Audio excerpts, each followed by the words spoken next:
तो modern history marathon में हम क्राउन रूल पढ़ रहे हैं। पिछले क्लासेस में मैंने आपको रिवोल्ट ऑफ 1857 और after math of the revolt of 1857 मैंने आपको government of India act 1858 explain किया, जिसको act of good governance in India कहा जाता है। जिसमें मेन चीज़ क्या हुआ था, ट्रांसफ़र ऑफ पावर हुआ था।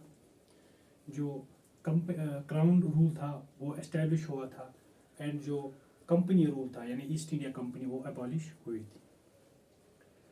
और रिवोल्ट ऑफ 1857 के बाद ब्रिटिशर्स की थिंकिंग जो थी, जो उनका अप्रोच था टुवर्ड्स द कॉलोनी इंडिया, वो चेंज हो गया था। तो ब्रिटिशर्स हमेशा एक डिकेड के बाद 10-10 साल के बाद ये एक्ट्स लाते थे, लेकिन रिवोल्ट ऑफ 1857 से क्या हुआ, ये मजबूर हो गए कुछ रिफॉर्म्स के लिए। इन्होंने सोचा कि इंडियंस को हम रिफॉर्म करेंगे। उसी कंटेक्स्ट में इन्होंने 3 साल बाद ही, यानी 1858 के बाद जो 3 साल हुए, इन्होंने 1861 में इंडियन काउंसिल्स एक्ट पास किया। वैसे तो एक्ट्स 10-10 साल के बाद आते थे, लेकिन Britishers took a brave step because they were feeling that Indians, the indignation has arose among the Indians. So they have started talking about their fundamental rights and all that, right? तो इन्होंने Indian councils act 1861 पास किए। Actually जो ये council acts थे, council ये 3 acts है। एक act है 1861 का, दूसरा है 1892 का, एंड थर्ड इज 1909।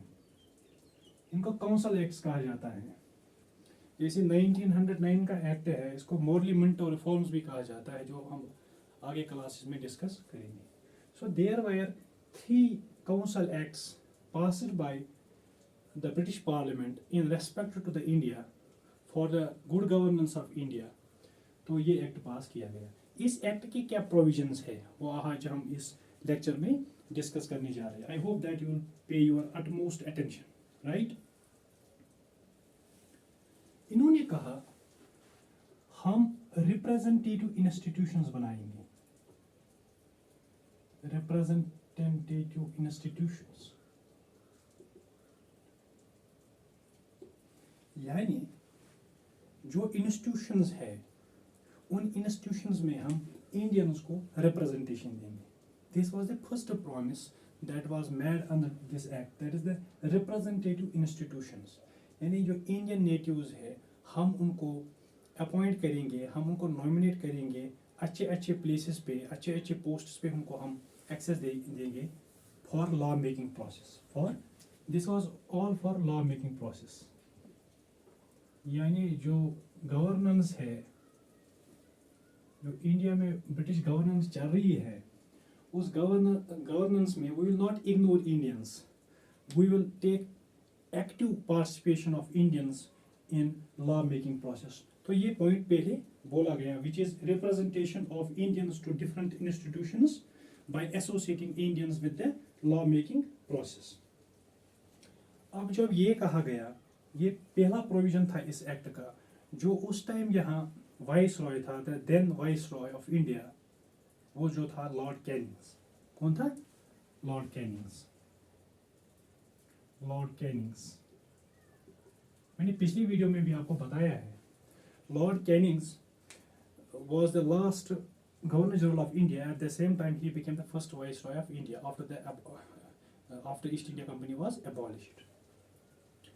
और ये जो लॉर्ड कैनिंग्स था, चूंकि एक्ट ऑफ ब्रिटिश पार्लियामेंट ने पास किया था, तो इसको इस प्रोविजन की कंप्लायंस तो करनी थी ना, इस पे काम करना था ना। देखो कोई भी एक्ट पास होता है, for example the central government of India passes any act with respect to the union territory of Jammu and Kashmir. जब वो एक्ट पास होगा, जो यहाँ का रूलर होगा, आइदर द लेफ्टिनेंट गवर्नर और द प्राइम और द चीफ मिनिस्टर, उसको क्या करना है, चीफ मिनिस्टर को या लेफ्टिनेंट गवर्नर, उसको उस एक्ट के प्रोविजन की जो उसके डोमेन में आता है उसको उसकी कंप्लायंस करनी होती है, right? So accordingly, when it was promised by the Britishers that we will give you a good representation in the institutions, we will involve you in the law making processes, accordingly जो Lord कैनिंग्स था, इसने क्या किया काम, इसने 3 Indians को, Lord कैनिंग्स he nominated 3 Indians. इसने 3 Indians को वाइस रॉय एग्जीक्यूटिव काउंसिल में नॉमिनेट किया. He had the power, right? Vice Roy, मैंने जब आपको रिवोल्ट ऑफ 1857 के बाद मैंने जब आपको ये जो एक्ट पढ़ाया था 1858 का act of good governance in India, उसमें मैंने आपको ये भी बताया था कि जो ये वाइस रॉय था इसको एक एग्जीक्यूटिव काउंसिल दिया गया था, इसको एक स्पेशल टीम दी गई थी, डेडिकेटेड टीम, जो इसका ये काउंसिल जो है उसको चलाने के लिए इसको एक टीम दी गई थी for running the political and the commercial affairs of British in India, right? तो in compliance to this provision of the Indian Councils Act 1861, the then Viceroy Lord Canning appointed 3 Indians to his Viceroy Executive Council. अब ये Viceroy Executive Council में जो 3 बंदे nominate हुए वो कौन थे, राइट? एक था राजा of Banaras,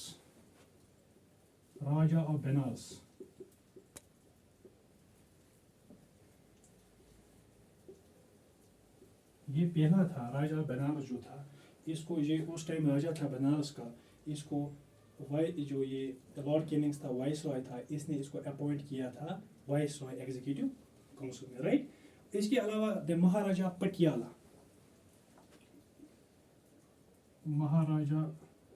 Patiala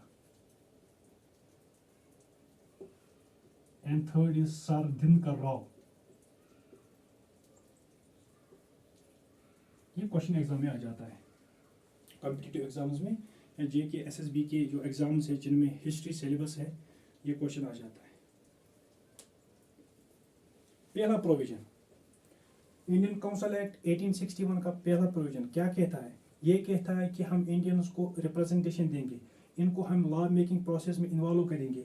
accordingly Lord Cannings appointed 3 Indians to his Viceroy Executive Council and those 3 persons were Raja of Benares at that point of time, Maharaja of Patiala and sir Dinkar Rao, ये नॉमिनेट किए गए, राइट? अब कश्मीर का महाराजा उस टाइम जो था, मैंने आपको पिछले क्लास में भी बता दिया था, Maharaja of Kashmir was the mute spectator during the revolt of 1857. He didn't offer any support to India in waging war against the mighty empire, right? मैंने आपको पिछले क्लास में बता दिया. So these 3 persons, Raja of Banaras, Maharaja of Patiala and sir Dinkar Rao, they were nominated by Lord Canning to his Viceroy Executive Council. पहला point आपको समझ आया होगा, आई होप सो. दूसरा पॉइंट, अब करना तो यही था ना, रिवोल्ट की वजह से ब्रिटिशर्स पे प्रेशर आ गया था, तो इनको ये करना था.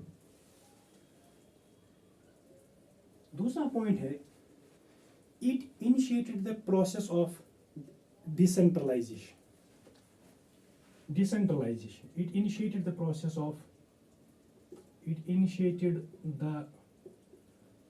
of decentralization.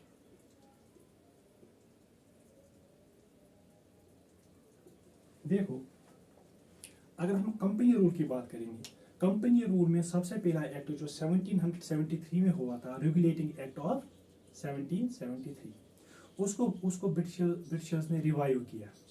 मैंने आपको पहले भी बताया था, जो बम्बई और मद्रास था, जो ये प्रेसिडेंसीज थी, Bombay and Madras, they were made subordinate to Bengal. Regulating act of 1773 में ये हुआ था, जो बम्बई का उस टाइम गवर्नर था और मद्रास का उस टाइम गवर्नर था, उनके पावर जो थे वो छीन लिए गए थे, और वो पावर्स किसको दिए गए थे? गवर्नर ऑफ बंगाल को. और गवर्नर ऑफ बंगाल जो था, ये इसको सुपीरियर बनाया गया था, इन दोनों को इंफीरियर बनाया गया था एज पर the legislative processes are concern. तो यहाँ पे इस एक्ट में मैंने आपको उस टाइम बता दिया था कि यहाँ गवर्नर ऑफ बंगाल जो था वो गवर्नर जनरल ऑफ बंगाल बन गया था, लॉर्ड वारन हेस्टिंग्स. अब इस एक्ट की बात बीच में इसलिए आ गई क्योंकि this point is related to this. इस एक्ट में जो रेगुलेटिंग एक्ट ऑफ 1773 हुआ था, ये सेंट्रलाइजेशन ऑफ पावर था. नीचे जो सबऑर्डिनेट्स थे उनके पावर्स छीने गए, बंगाल के गवर्नर को ज़्यादा पावर्स दिए गए. This is centralisation of power. This is बार बार मैं आपको समझाता हूँ कि जब भी किसी स्टेट में सेंटर का रूल नाफिज होता है, चाहे वो गवर्नर आ जाता है या लेफ्टिनेंट गवर्नर आ जाता है, this is an example of centralisation of power. The centre directly controls the affairs of that state which then becomes union territory, right? Okay. तो इस एक्ट में हुआ था सेंट्रलाइजेशन ऑफ द पावर। इसमें उन्होंने कहा नहीं जनाब, हम सेंट्रलाइजेशन नहीं करेंगे, हम डिसेंट्रलाइजेशन करेंगे। जो हमने आपके पावर्स छीने थे बंगाल के गवर्नर को और मद्रास के गवर्नर को, हम उनको वापस दे देंगे।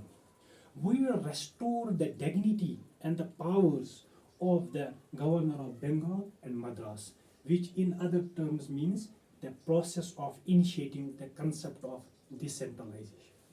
ये कहा गया। दूसरा point, decentralisation of power, Bengal के गवर्नर को और मद्रास के गवर्नर को जो पावर्स हैं वापस दिए गए। कौन से power? Legislative powers. I hope you understand. The second point. Third point, with respect to the Indian Councils Act of 1861 is like this। इन्होंने कहा हम नए लेजिस्लेटिव काउंसिल्स बनाएंगे। Establishment of new legislative councils, new legislative councils, हम नए legislative councils बनाएंगे।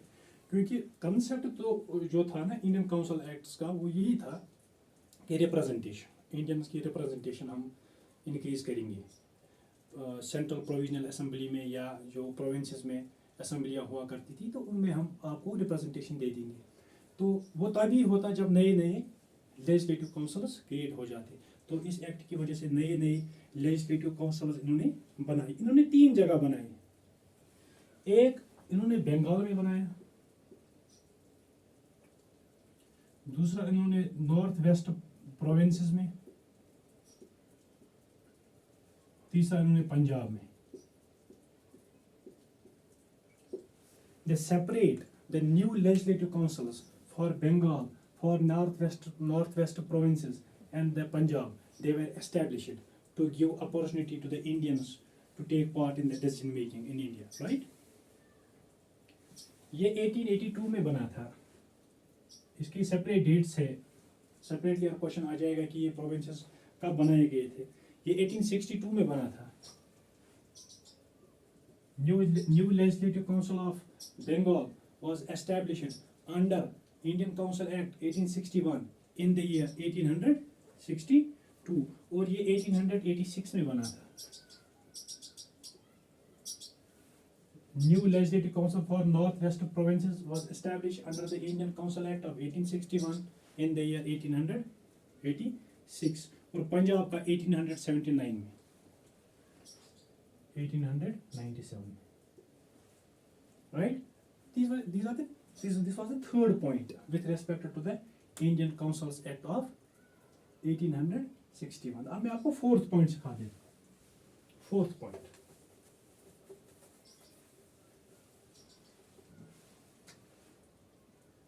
Actually जो title जब हम पढ़ते हैं, किसी भी चीज़ का टाइटल पढ़ते हैं, फिर जब हम उसकी ब्रॉडर अंडरस्टैंडिंग में जाते हैं, चीज़ें वहाँ से निकल जाती हैं, राइट?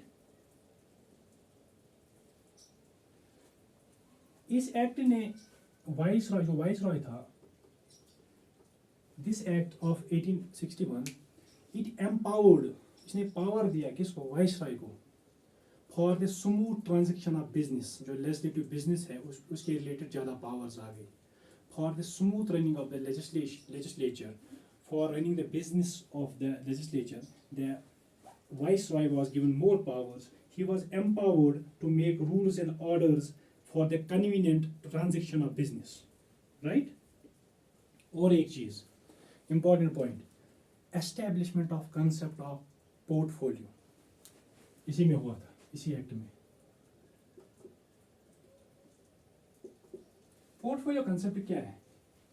जब भी किसी स्टेट में इलेक्शन होता है या सेंट्रल लेवल पे कंट्री में इलेक्शन होता है, मेजॉरिटी पार्टी जो मेजॉरिटी प्रूव करती है in presence of the president at country level, और इन स्टेट जो पार्टी जीत के in presence of governor majority prove करती है, तो उनकी हुकूमत बन जाती है।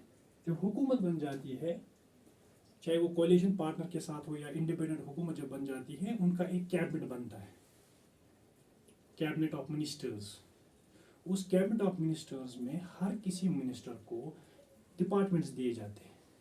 कभी कभार एक मिनिस्टर को एक डिपार्टमेंट देते हैं, कभी कभार एक मिनिस्टर को 2 से ज़्यादा इंडिपेंडेंट चार्जेस दिए जाते हैं, जिनकी वजह से वो फिर इंचार्ज बनता है उन डिपार्टमेंट्स का, under the August leadership of the chief minister in state and prime minister at the country level. तो ये होता है।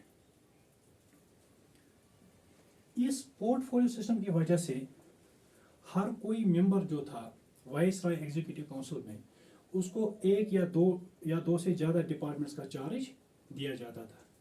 जिस तरह आज हमारी यूटी की बात हम करेंगे, जो पोर्टफोलियो सिस्टम फॉलो होता है डेमोक्रेसीज में, that is the outcome of the British history. British history administrative purposes के हिसाब से, एडमिनिस्ट्रेटिव लेवल के हिसाब से अगर हम ब्रिटिश हिस्ट्री को समझेंगे, it was a very good for the development of Indian administrative history. जैसे हम मेकिंग ऑफ कॉन्स्टिट्यूशन पढ़ते हैं, the constitution of India is a gift of the British legacy, है ना। तो हमारे पास, अगर हम एग्जाम्पल मैं आपको दूंगा, हमारे पास इस time presently union territory of J&K में हमारे पास जो चीफ मिनिस्टर है, ऑनरेबल उमर अब्दुल्ला साहब जो हमारी चीफ मिनिस्टर हैं, उसके पास काउंसिल ऑफ मिनिस्टर्स है। काउंसिल ऑफ मिनिस्टर्स में अगर हम फॉर एग्जांपल बात करेंगे, सकीना यतूजी की बात करेंगे, she is the one of the member in the cabinet. इसके पास 4 डिपार्टमेंट्स हैं। इसके पास पोर्टफोलियो सिस्टम के हिसाब से इसको 4 डिपार्टमेंट्स हैं। इसके पास हायर एजुकेशन है, इसके पास स्कूल एजुकेशन है, इसके पास है health and medical education department, इसके पास सोशल वेलफेयर है। तो she is the incharge of 4 departments. और ये जो कंसेप्ट इंडिया में हुआ, चाहे सेंटर में भी आप देखो, जो मोदी कैबिनेट है, उस कैबिनेट में भी किसी मिनिस्टर के पास एक से ज़्यादा चार्जेस है, इंडिपेंडेंट चार्जेस जो है, या उसको 2-3 डिपार्टमेंट्स की फुल चार्ज दी गई है। ये जो कंसेप्ट है, एक ही मेंबर को या एक ही मिनिस्टर को आप एक से ज़्यादा या 2 से ज़्यादा डिपार्टमेंट्स अलॉट करते हो, this system, which is called the portfolio system in the democracies, it was first introduced, either I can say it was discovered by Lord Canning in 1862. So ये जो पोर्टफोलियो सिस्टम था, वो आपको समझ आया होगा पोर्टफोलियो सिस्टम क्या होता है। Allotting 2 or more departments to a single member of any government, either at the state level or at the country level, right? Portfolio system जो है, it was introduced by Lord Canning। जो Lord Canning था, इसी ने introduce किया था 1862 में।